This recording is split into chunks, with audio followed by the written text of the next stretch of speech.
बढ़ते संक्रमण पर बिहार में सभी शैक्षणिक संस्थानों को 11 अप्रैल तक किया गया बंद। बीएसपी ने भी 8 अप्रैल से आयोजित होने वाली परीक्षा को किया स्थगित।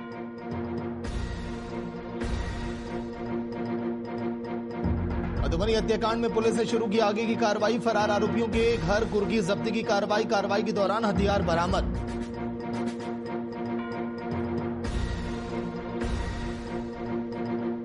मोतिहारी के ताजपुर में पुलिस की टीम पर हमला। थानाध्यक्ष सहित 5 पुलिसकर्मी घायल। बंधक युवक को मुक्त कराने गई थी पुलिस।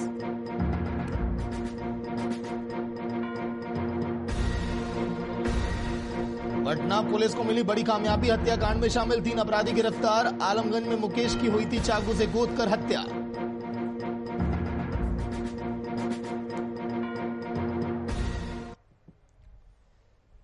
फिर बढ़ा कोरोना का खतरा। नमस्कार, वीआईपी न्यूज आप देख रहे हैं। मैं आपके साथ सागर मिश्रा। कोरोना के बढ़ते संक्रमण पर सरकार की क्राइसिस मैनेजमेंट की मीटिंग का असर दिखने लगा।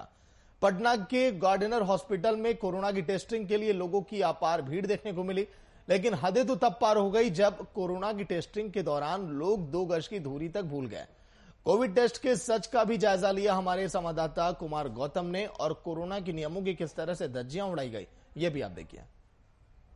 पार्ट 2 का कहर बिहार में जारी है और ऐसे में जहां मुख्यमंत्री लगातार मीटिंग कर रहे हैं, स्वास्थ्य विभाग लगातार अपनी चीज़ों का एक बार फिर से मॉनिटरिंग करना शुरू कर चुका है, क्योंकि कोरोना ने एक बार फिर से दस्तक दी है। और दस्तक की वजह से आप देख रहे हैं राजधानी पटना का जो गार्डिनर रोड है वहां पर कोविड को लेकर के टेस्ट जारी है और लगातार जो है लोग टेस्ट करा रहे हैं। जिस तरह से राजधानी पटना में नए केसेस की संख्या बढ़ी है, उसको देखते हुए एहतियातन जो प्रशासनिक जो तैयारियां हैं स्वास्थ्य विभाग की वो मुकम्मल की गई है और तमाम जो स्वास्थ्य केंद्र है वहां पर इसी तरीके का नज़ारा है। और इस वक्त कोविड संग्रहण केंद्र पर है, जहां जिला प्रशासन पटना के द्वारा राज्य स्वास्थ्य समिति बिहार नोवेल कोरोना वायरस की जांच कर रही है और लगातार जांच के तहत हर उम्र के लोग जांच करा रहे हैं। और जिस तरह से पूरे देश में महाराष्ट्र के बाद अब लगातार बिहार के अंदर भी जो है कोरोना दस्तक दे रहा है, तो यही वजह है कि लोग जिन्होंने जांच नहीं कराई थी वो जांच करा रहे हैं और धीरे धीरे इनकी संख्या लगातार बढ़ती जा रही है। वहीं दूसरी तरफ हम आपको कतार में लिए चलते हैं और बताते हैं कि किस तरह से लगातार यहाँ पर लोग जो है जांच कराने के लिए। ये बताइए कि आप लोग यहाँ किस चीज़ कोविड टेस्ट के लिए। आपको लगता है बिहार में जिस तरह से एक बार फिर से कोरोना ने दस्तक दी है, ये खतरे की घंटी है? बिल्कुल बिल्कुल। तो आपको क्या लगता है चूक कहाँ हो गई? लोग जो है अब नहीं समझ पा रहे हैं या फिर जो सावधानी शुरू में बरत रहे थे फिर उससे में ढिलाई करने की वजह से ये बढ़ी है? बस गवर्नमेंट के नॉर्म्स को फॉलो नहीं किया गया। जो गाइडलाइंस मिनिस्ट्री इशू की थी उसको फॉलो ये लोग नहीं किए हैं, उसी का ये आउटकम है। जी बिल्कुल। तो आपको क्या लगता है कि किस वजह से जो कोरोना का दूसरा चरण है वो ज्यादा एक्टिव होता जा रहा है पहले के मुकाबले? देखिए, इसमें सारे लोगों को, इनफैक्ट सारे व्यक्ति को अपना जिम्मेवारी लेकर के जो समझना चाहिए वो नहीं हो रहा। आम समझ में कमी आई। आम समझ में कमी आई। गवर्नमेंट ने जी गवर्नमेंट ने तो डर खत्म होता किया, हर चीज बता दिया, पर हम मानने को तैयार नहीं। हमारे समाज के लोग, हमारे गांव के लोग, हमारे जो आज भी जाइए सब्जी मार्केट में या किसी भी मार्केट में कोई अवेयरनेस है क्या? तो क्यों नहीं फैलेगा? वो गोल घेरा भी खत्म हो गया, जहाँ जा रहे हैं वहाँ गोल घेरा खत्म हो गया। लोग सोशल डिस्टेंसिंग का पालन नहीं कर रहे, बहुत सारी चीजें हैं। आज कम से कम 6 फीट की दूरी रहनी चाहिए। यहाँ पर संभव है क्या? यहीं पर मैं बोल रहा हूँ संभव नहीं है, क्योंकि हमें वो अवेयरनेस नहीं है। ये हकीकत है गार्डिनर रोड की, जहाँ पर फॉलो नहीं हो पा रहा है। खुद भी लोग मानते हैं कि हाँ फॉलो नहीं हो पा रहा है, क्योंकि शुरुआत का जो दौर था वो बहुत खतरनाक था। लोग डरने लगे थे, उनके अंदर एक खौफ था, वो गोला को समझते थे। लेकिन अब ऐसी चीजें आमतौर पे लोग, बिहार के लोग या जो बिहारवासी है, उनको ऐसा लगने लगा कि अब कोरोना के साथ जी लेना है। आपको एक वक्त लगा कि अब कोरोना के साथ ही जीना है? अभी तो कोई ऑप्शन है नहीं ना, करना ही पड़ेगा। और ये देखिए, एक पुर्जा कटने के लिए अप्रोक्सीमेटली वहाँ आदमी हाफ एन आवर खड़ा हो रहा है एक आदमी करने के लिए। अब पता नहीं आदमी अंदर जो बैठा हुआ है उसको क्या पूछना है, क्या जानना है, ये मेरे को नहीं पता। काइंडली पूछिए उनसे कि एक पुर्जा काटने में आधा घंटा क्यों लग रहा है। और सोचिए कि अभी अप्रोक्सीमेटली 30 आदमी, हाँ एक आदमी में आधा घंटा लग रहा है, एक आदमी में कम से कम आधा घंटा लग रहा है। अब थोड़ा देर यहाँ पे रहिए, थोड़ा देर यहाँ पे रह के मांग क्या रहा है, क्या पता है आप लोगों को? पता है कुछ? अब इसमें क्या चाहिए? नाम, पता, आधार कार्ड। अब इसमें नाम लिखा हुआ है, उसमें पूछेंगे नाम क्या है, तब ये तो बेवकूफी वाली बात हो गई ना। ये दिखाइए और जांच कराइए होना। हाँ, बस वो एंट्री करना है, इतना एंट्री करने में उनका हाफ एन आवर लग रहा है।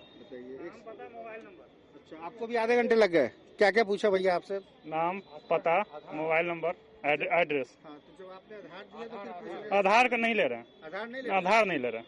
अच्छा, तो क्या ले रहे हैं? नाम, पता, मोबाइल नंबर, एड्रेस। अच्छा, वो उतना इनको लिखना पड़ रहा है। जी। हाँ, तो अब जाके आपकी कोरोना की जांच होगी। कोरोना नाम ही काफी है, बताने की जरूरत नहीं है। लेकिन जिस तरह से फेज 2 का जो दौर बिहार के अंदर देखने को मिल रहा है, तस्वीरें जिस तरीके से लगातार बदल रही है, बहुत मुश्किल का दौर है। संभल जाइए, अगर नहीं संभले और कोरोना अगर गलती से भी आपके दहलीज तक चला गया तो पूरे घर को, पूरे परिवार को संक्रमित कर देगा। इसलिए सुरक्षित रहें, सेफ रहें, और अगर कोरोना की जांच नहीं कराए हैं तो जरूर कराएं। सहयोगी सप्तऋषि के साथ कुमार गौतम, वीआईपी न्यूज, पटना। तो आखिर अचानक कोरोना के बढ़ने की वजह क्या है? जिस तरह से हालात अब पनप पड़े हैं, वाकई में चिंताजनक हैं। इससे कैसे निपटा जाए, इसी पर आज के दिन हम चर्चा करेंगे। आज के दिन डॉक्टर राजीव कुमार सिंह डायरेक्टर हैं साई हेल्थ केयर के, और वीआईपी न्यूज के सीनियर एडिटर मधुरशील जी भी लाइव में बैठे हैं।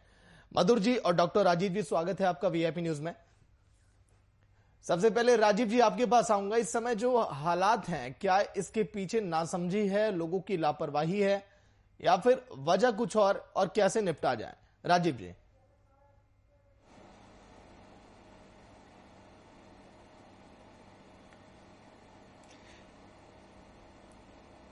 देखिए, सबसे पहले मैं बताना चाहूंगा कि वायरस बीमारी को कोई इंसान रोक नहीं सकता है।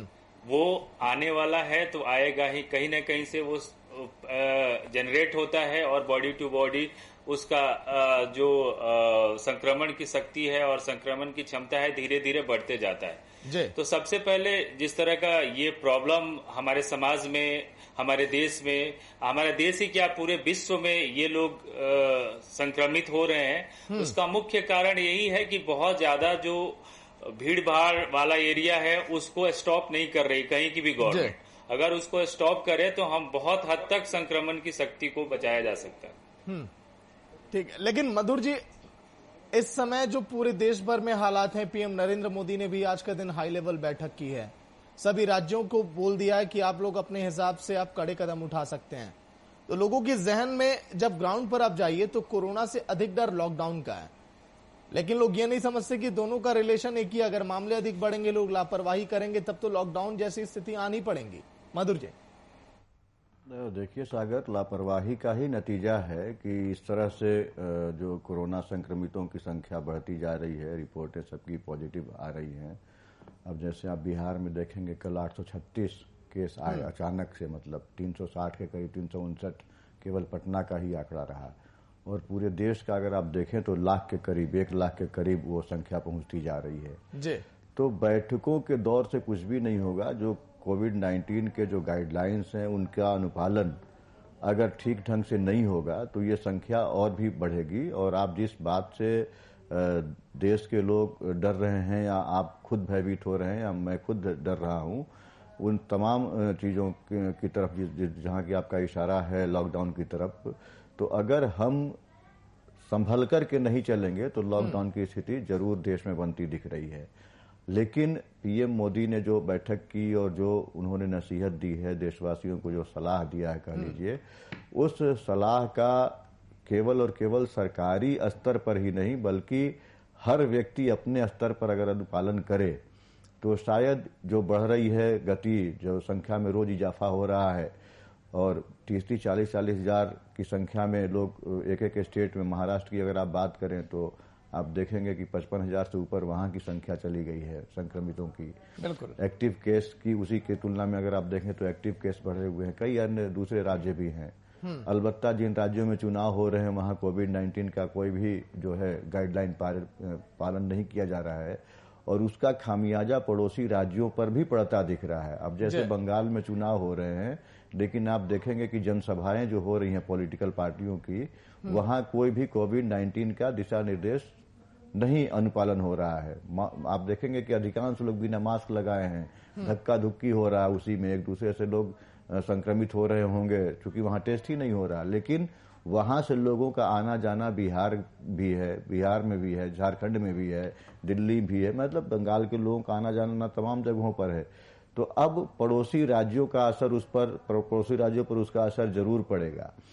तो कुल मिलाकर के एहतियात जो बरते जाने की बात है या जो सार्वजनिक स्थानों पर सख्ती बरते जाने की बात है कोविड-19 के गाइडलाइन के हिसाब से, वो बहुत जरूरी है। नहीं तो फिर जो पिछले साल हम लोगों ने झेला है, पूरी दुनिया ने जो झेला है, वो स्थिति कमोबेश बनती दिख रही है।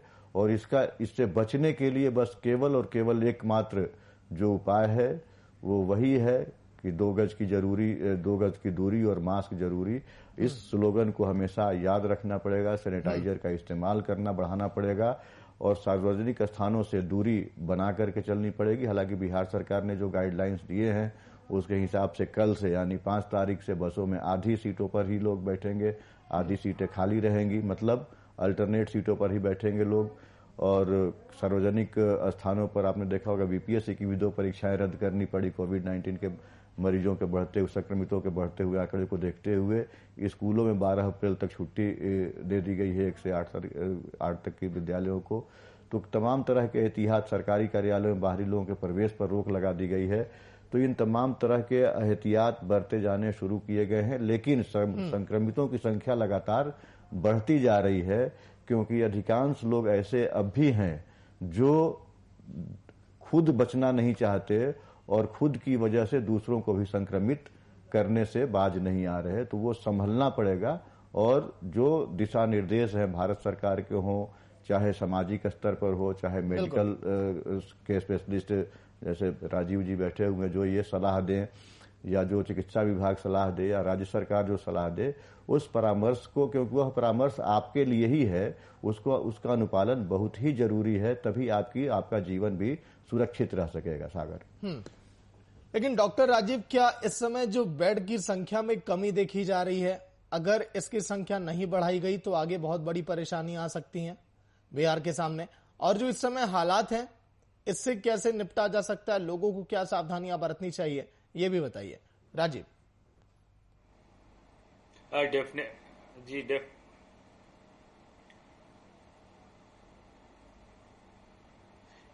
देखिए, खासकर मैं जब हम लोग बिहार में बैठे हैं तो बिहार की बात कर रहे हैं, तो उसमें अभी बिहार सरकार हर जगह उनका अनाउंसमेंट भी हो रहा है। डेली आपको देख रहे हैं कि प्रधान सचिव सबका मीटिंग हो रहा है। हमारे हेल्थ सेक्टर के भी जो सीनियर्स हैं उन सारे लोगों को कह दिया गया है कि सारे हॉस्पिटल में, जैसे बेड तो पहले से लगे हुए थे, बस व्यवस्था उसमें जैसे ऑक्सीजन सिलेंडर, ये जो सबसे इम्पोर्टेंट चीज है वो नहीं रखा गया था। लेकिन अब विगत 1 हफ्ते पीछे से आप ले लो तो सारे जगह जो भी बेड्स थे सारे को एक्टिव कर दिया गया है और धीरे धीरे हर हॉस्पिटल में, जैसे अभी एनएमसीएच का ले लो, वहां भी बहुत सारे पेशेंट हैं। आपके एम्स का देखो, उसमें भी बहुत सारे, और जहां भी अपना ये कोविड के वार्ड बने हुए हैं, प्राइवेट जो हॉस्पिटल थे उसमें 5-10 सारे जगह हॉस्पिटल में जो जगह दिए गए थे वो सारे हॉस्पिटल को एक्टिव कर दिया गया है ये कोविड के मद्देनजर देखते हुए। ठीक है। वैसे मधुर जी, तो ऐसा नहीं है कि सरकार उसके लिए कर नहीं रही है, हमारा चिकित्सा विभाग नहीं कर रहा। सारे जो भी छुट्टियां थी, बहुत हद तक आप देखे होंगे होली के टाइम में नर्स और डॉक्टर्स सबकी छुट्टियां रद्द कर दी गई थी। तो हम लोग अपने सिस्टम के लिए और आने वाले टाइम को झेलने के लिए सारे डॉक्टर फील्ड तैयार है। बिल्कुल। लेकिन मधुर जी, कहा जाता है किसी भी बच्चे के संस्कार की शुरुआत उसके घर की दहलीज से होती है, तब जाकर बाहर वो नजारा पेश करता है और लोगों से बेहतर तरीके से रहता है। इसका एग्जाम्पल मैं इसीलिए दे रहा हूं क्योंकि जो गाइडलाइन, जो नियम बनाए जाते हैं हमारे देश के तमाम नेताओं की तरफ से आम जनता के लिए कहे जाते हैं, वो लोग जागरूक करने के लिए कैंपेन चलाते हैं। लेकिन जब वही लोग जब धज्जियां उड़ाएंगे कोरोना के नियमों की, वही लोग जब पालन नहीं करेंगे तो फिर आम जनता कैसे उसको समझेगी? तो पहले खुद को अमल में लाना होगा उन तमाम नियमों के साथ, तब शायद आम जनता भी उसका बेहतर तरीके से पालन करेगी। मधुर जी। बिल्कुल सागर, आपने एकदम सही कहा है। आपने देखा होगा कि राज्य सरकार के, खास करके बिहार के जो नीतीश कैबिनेट में कई ऐसे मंत्री हैं जिन सार्वजनिक स्थानों पर आपने देखा होगा कि बिना मास्क के वो नजर आते रहे हैं। आपका इशारा शायद उधर ही होगा।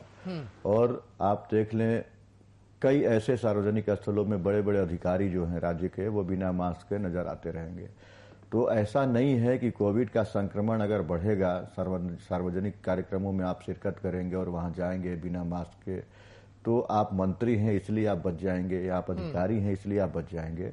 आपके ऊपर दोहरी जिम्मेवारी है, क्योंकि आपसे मिलने जुलने वालों की संख्या ज्यादा होती है। आपके पास क्षेत्र के लोग भी आएंगे, कुछ जरूरतमंद लोग भी आएंगे, और आप नजीर भी बनते हैं, आप उदाहरण भी प्रस्तुत करते हैं समाज में, आप एक आदर्श माने जाते हैं समाज के। लेकिन अगर अवहेलना करते रहेंगे कोविड-19 के दिशा निर्देशों का, तो आपके क्षेत्र की जनता हो या राज्य की जनता हो, वो क्या सबक लेगी आपसे? बिल्कुल। तो सबसे पहले जरूरी यह है कि जो लोग इस एक मॉडल हो सकते हैं, जो एक आदर्श स्थिति जिनकी है समाज में, वो खुद से पहले इन तमाम चीजों का अनुपालन करें, सख्ती से अनुपालन करें, तभी वो दूसरे को नसीहत भी देंगे तो अच्छा लगेगा और लोग उसका अनुपालन करेंगे भी। अब खुद से आप उस चीज का मास्क का उपयोग नहीं कर रहे हैं, खुद सामाजिक दूरी बना करके, सोशल डिस्टेंसिंग बना करके नहीं रख रहे हैं, और एक आम नागरिक को आप बोलेंगे कि ऐसे करो वैसे करो, तो वो बहुत गंभीरता से आपकी बात को नहीं लेने वाला। तो जरूरत इस बात की है कि सबसे पहले ऐसे लोग जो उच्च आदर्श स्थापित सो कॉल्ड माने जाते हैं, हो या न हो वो तो जनता को तय करना है, लेकिन आदर्श अगर आप माने जाते हैं, आप संवैधानिक पद पर हैं, तो सबसे पहले रिस्पॉन्सिबिलिटी बनती है, सोशल रिस्पॉन्सिबिलिटी आपकी बनती है कि आप इन चीजों का अनुपालन करें और सख्ती से करें, तभी आप किसी दूसरे व्यक्ति को आप कंपेल कर सकते हैं, उनको करने के लिए बोल सकते हैं। लेकिन आप देख रहे हैं कि जिस तरह से चुनाव के दौरान, चुनावी रैलियों में जिस तरह से वही नेता कल बिहार में किसी कार्यक्रम में शामिल होते हैं, कल असम में चुनावी सभा में थे, आज बंगाल में चुनावी सभा में हैं, फिर वो किसी तमिलनाडु में चले जाते हैं, फिर तो ये जो इनका आने जाने का सिलसिला लगातार जारी है, अलग अलग राज्यों में हवाई मार्ग से, आज कहीं हैं कल कहीं और हैं, तो वो कई राज्य के लोगों को प्रभावित कर रहे हैं। तो इन ऐसी गतिविधियों पर भी रोक लगनी चाहिए। राजनीतिक पार्टियों को ये तय करना चाहिए कि या तो उनके नेता जो स्टार प्रचारक हैं वो पर्टिकुलर किसी एक स्टेट के लिए चिन्हित कर लिए जाएं, उनको बना दिया जाए, और जब तक चुनावी कार्यक्रमों में वो शिरकत कर रहे हैं तब तक दूसरे राज्यों में जहां चुनाव नहीं हो रहे हैं वहां उनके जाने पर पाबंदी लगे, क्योंकि संक्रमण किसी के जरिए, किसी के माध्यम से कहीं पर भी हो सकता है, ऐसा स्वास्थ्य विभाग ही कहता है। तो अगर आप अनुपालन वहां नहीं कर रहे हैं, आप जिन रैलियों को संबोधित कर रहे हैं वहां 90% से ज्यादा लोग बिना मास्क के नजर आते हैं, तो और ये दावा कर देना कि बंगाल में कोरोना एकदम नील है ही नहीं किसी को, और वहां उसका संक्रमण नहीं है, क्योंकि वहां टेस्ट अभी नहीं हो रहा है, इसलिए जांच जब तक होगा नहीं तब तक पता कैसे चलेगा कितने लोग संक्रमित हैं। आज बिहार में जांच हो रहा है, तभी तो पता चल रहा है कि इतने संक्रमित व्यक्ति सामने आ रहे हैं। आज पूरे देश भर में जांच की प्रक्रिया चल रही है, तो पता चलता है कि कितने पॉजिटिव है, कितने नेगेटिव केसेस आ रहे हैं। तो ये देखने वाली बात होगी और समझने वाली बात होगी राजनेताओं को, मंत्रियों को और बड़े अधिकारी जो हैं उनको, कि वो खुद से कैसे इस चीज को पहले इम्प्लीमेंट करते हैं खुद के उस पर, तब वो दूसरे को अगर नसीहत दें तो ज्यादा कारगर होगा। ठीक है डॉक्टर राजीव, एक डॉक्टर के तौर पर मैं ये जानना चाहूंगा कि मौजूदा समय में जो बिहार में हालात हैं कोरोना के बढ़ते आंकड़ों को लेकर, कहां पर अभी कुछ भारी कमी हो रही है, वहां पर सुधार चाहिए, कुछ नया इम्प्लीमेंटेशन होना चाहिए, कुछ नई चीजें वहां पर करनी चाहिए, सरकार की चूक कहां पर आपको दिखाई दे रही है? राजीव जी।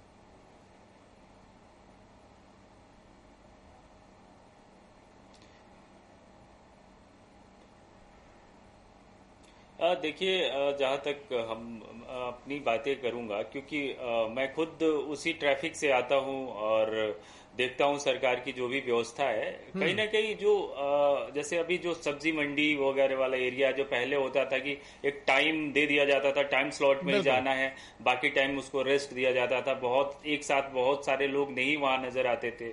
पुलिस प्रशासन जो था वो भी मास्क के लिए हमेशा फाइन करता था या तो फिर मार्केट को बंद कर देता। तो खासकर सबसे ज्यादा जो जगह संक्रमण का होता है वो सब्जी मंडियां होती है।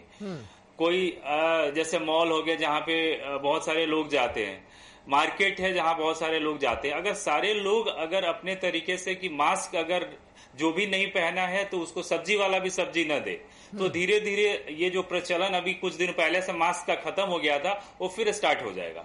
क्योंकि अभी जो नया स्ट्रेन वायरस आया हुआ है वो पहले वाले वायरस से भी बहुत ज्यादा खतरनाक है, क्योंकि वो म्यूट कर चुका है। उसके 17 टाइप से वो अपना आकार को बदल रहा है। और वो खासकर अब बिहार में वैसे केसेस एक दो बीच में आया था कि उस तरह से आए हैं और उसके वायरस को रिसर्च करने के लिए, उस टेस्ट को रिसर्च करने के लिए पुणे भेजा गया था। लेकिन उसके बाद क्या रिपोर्ट आया वो अभी तक नहीं पता है और खासकर उस चीज को मीडिया में भी नहीं बताया गया। लेकिन कहीं ना कहीं जो है हमारे जो डॉक्टर्स फर्टिनिटी जो लंदन में अमेरिका में बैठे उन लोगों से बातें होती है कि ये पहले से ज्यादा घातक ये बच्चों को भी प्रभावित कर रहा है। ऐसा नहीं पहले था कि बुजुर्गों को बचना है और बाकी बच्चों को कोई उतना दिक्कत नहीं है, मिड एज वालों को दिक्कत नहीं है, लेकिन अभी है कि बचपन से लेकर बुढ़ापे तक के लोगों को वो संक्रमित कर सकता है। और उसमें है कि उसके सिम्टम्स भी अलग अलग तरीके के आ गए हैं। तो अब सिम्टम की बाद में हम लोग चर्चा करेंगे, लेकिन मेरा कहना है कि कहीं ना कहीं जो पलायन हो रहा है इधर से उधर, लोग आ रहे हैं, कभी बॉम्बे से पटना आ रहे हैं, पटना से बॉम्बे जा रहे हैं, बिहार आ रहे हैं, तो वो सारी चीजों पे कुछ दिनों के लिए रोक लग जाए तो जो संक्रमण की का जो क्षमता है वो भी कम हो जाएगा, एक दूसरे से लोग नहीं मिलेंगे तो ऐसे भी चेन ब्रेक हो जाएगा। तो सबसे पहले काम ये होना चाहिए कि जो भी जैसे ट्रेन हो, बस हो, ये सेवा कम से कम 2-4-5 दिन के लिए तो बंद कर देना चाहिए। तो बहुत हद तक हम लोग कंट्रोल कर सकते हैं इस चीज को। ठीक है मधुर जी, जिस तरह से डॉक्टर राजीव बता रहे हैं कि इस चेन को तोड़ने के लिए अब क्या करना चाहिए, क्या उपाय है, एक बड़ी बात इन्होंने ये बताई कि 17 तरह के आकार ये ले चुका है कोरोना इस बार, और बच्चों से लेकर बुजुर्ग तक जो मिडिल एज के लोग हैं उनमें भी कोरोना के लक्षण अब दिखाई दे रहे हैं और सभी के लिए घातक है। इसका मतलब कि कड़ाई तो पहले से भी और अधिक होनी चाहिए। मधुर जी, देखिए किसी न किसी स्तर पर लापरवाही जरूर हो रही है, और नहीं तो अचानक से इतने संक्रमितों का, इतनी से भारी मात्रा में, इस बड़ी संख्या में संक्रमितों का बढ़ना चिंताजनक जरूर है। और जिस तरह के वो सलाह दे रहे हैं उसका अनुपालन पहले हो जाना चाहिए था। जो राज्य, महाराष्ट्र से आवागमन बंद हो जाना चाहिए था अब तक दूसरे राज्यों के लिए, बिल्कुल, ताकि दूसरे राज्यों में संक्रमण ना पहुंचे। अब जैसे मध्य प्रदेश में आपने देखा होगा कि शुरुआती दौर में कई शहरों में कर्फ्यू लगाया गया, नाइट कर्फ्यू लगाया गया और आवागमन पर भी रोक लगाई गई एक शहर से लेकर के दूसरे। राज्य सरकार बहुत कर सकती है, अपने राज्य में जो नियंत्रित करना है वो कर सकती है। महाराष्ट्र सरकार लगातार इस कोशिश में है कि असमंजस की स्थिति बनी हुई है कि लॉकडाउन लगे या न लगे, क्योंकि वहां की स्थिति काफी भयावह है। उसी तरह से अब आप देखेंगे, मैंने पहले भी उदाहरण दिया कि बंगाल में जो लोग चुनावी सभाओं में शिरकत कर रहे हैं वो बिहार के भी नेता हैं, झारखंड के भी नेता हैं, और वो सभाओं को खत्म करने के बाद अपने कार्यकर्ताओं के साथ अपने राज्य को वापस आते हैं। तो क्या गारंटी है या क्या ऐसा है कि अगर वो बिहार से नहीं संक्रमण ले जा रहे हैं वहां, या बंगाल से वापस नहीं ला रहे हैं? तो ये तमाम तरह की जो चीजें हैं, आवागमन पर थोड़ा सख्ती बरता जाना जरूरी है। जो रेलवेज में या जो हवाई मार्ग से जो यात्रा करते हैं उनके लिए भी, जो सड़क मार्ग से यात्रा करते हैं, जरूर कोविड-19 का जो गाइडलाइन है उसके हिसाब से यात्रा करें तो सुरक्षित यात्रा समझी जाएगी और संक्रमण भी नहीं एक दूसरे जगह से ट्रांसफर होगा किसी दूसरे राज्यों को जाकर के। मधुर जी, आपको रोक रहा हूं बीच में, हो सकता है कि नेताओं को हमारी और आपकी भाषा पसंद ना आए। क्या ये नेता स्वार्थी हो चुके हैं? बिहार में भी हम और आप चुनावी कवरेज के दौरान थे लगातार, उस दौरान वहां पर ना तो कोई जांच हो रही थी ना कोई टेस्टिंग, उस दौरान भी काफी भीड़ देखी गई। वही हालात इन दिनों बंगाल में चल रहे हैं, जिन राज्यों में चुनाव है जैसे असम में, गोवा में, जहां पहुंच रहे हैं पीएम नरेंद्र मोदी या फिर तमाम स्टार प्रचारक, वहां पर अपने स्वार्थ के लिए भूल जा रहे हैं कि यहां पर जो भीड़ इकट्ठा हो रही है, तमाम चीजें हैं, ये आने वाले समय में और घातक सिद्ध हो सकती हैं। देखिए, शुरुआती दौर में कई नेताओं ने वर्चुअल रैली के सहारे कई जनसभाओं को संबोधित किया, और वर्चुअल रैली नेता तो जरूर मंच पर नहीं दिखे, लेकिन कार्यकर्ता या उनको सुनने वाले तो एक समूह के रूप में जरूर इकट्ठा हुए किसी न किसी ग्राउंड में। वो ऐसा तो नहीं था कि टीवी पर उनका संदेश प्रसारित हो रहा है, लोग अपने अपने घरों में बैठ करके सुरक्षित तरीके से देख रहे हों।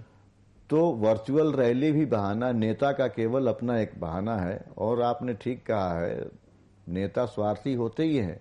पूरा देश कोविड-19 के संक्रमण से एक बार जूझता नजर आ रहा है। केवल वही 5 राज्य जहां चुनाव हो रहे हैं वो अछूता है इससे। और केवल मैंने पहले भी बताया आपको, फिर अभी दोहरा भी रहा हूं कि वहां जांच जब तक शुरू होगी 1 महीने के बाद, जब 2 मई को वहां की काउंटिंग हो जाएगी, तब तक आप देखेंगे कि देश की स्थिति काफी, तस्वीर जो है भयावह हो चुकी हुई रहेगी। तो ये जितने भी राजनेता हैं, चाहे वो किसी भी दल के हों, चाहे वो सत्ताधारी दल के हों, चाहे विपक्ष के हों, चाहे बीजेपी के हों, तृणमूल कांग्रेस के हों, तमाम जो दल हैं, राजनीतिक दल हैं, सबके अंदर अभी केवल और भूख सत्ता की है कि किस तरह से तृणमूल कांग्रेस की सत्ता जाए। तृणमूल कांग्रेस अपनी सत्ता बचाने की जुगत में है बंगाल में। उसी तरह से आप तमिलनाडु की बात कर लें, केरल की बात कर लें, असम की बात कर लें, पुडुचेरी की बात कर लें, जिन 5 राज्यों में चुनाव हो रहे हैं वहां की बात कर लें आप, तो तमाम जगह वहां कोविड-19 का कोई भी संक्रमण नहीं दिख रहा लोगों को। बिल्कुल। और खुलेआम कोविड-19 के दिशा निर्देशों की धज्जियां उड़ाई जा रही हैं, राजनेताओं के द्वारा, मंत्रियों के द्वारा, केंद्रीय मंत्रियों के द्वारा उड़ाई जा रही हैं, लेकिन वो किसी को दिख नहीं रहा। दिख रहा तो कोई बोल भी, आम आदमी क्या बोलकर क्या कुछ कर सकता है। तो ये स्वार्थ परक जब तक राजनीति देश में होती रहेगी, आम नागरिक जो है उनके लिए तो इलाज के अलग अलग संसाधन भी उपलब्ध हैं, लेकिन आम नागरिक मधुर जी, वक्त थोड़ा कम है। डॉक्टर राजीव, आखिरी कमेंट आपका लेना चाहूंगा। प्रदेश की जनता से क्या अपील आप करना चाहेंगे और क्या सलाह देना चाहेंगे? राजीव जी।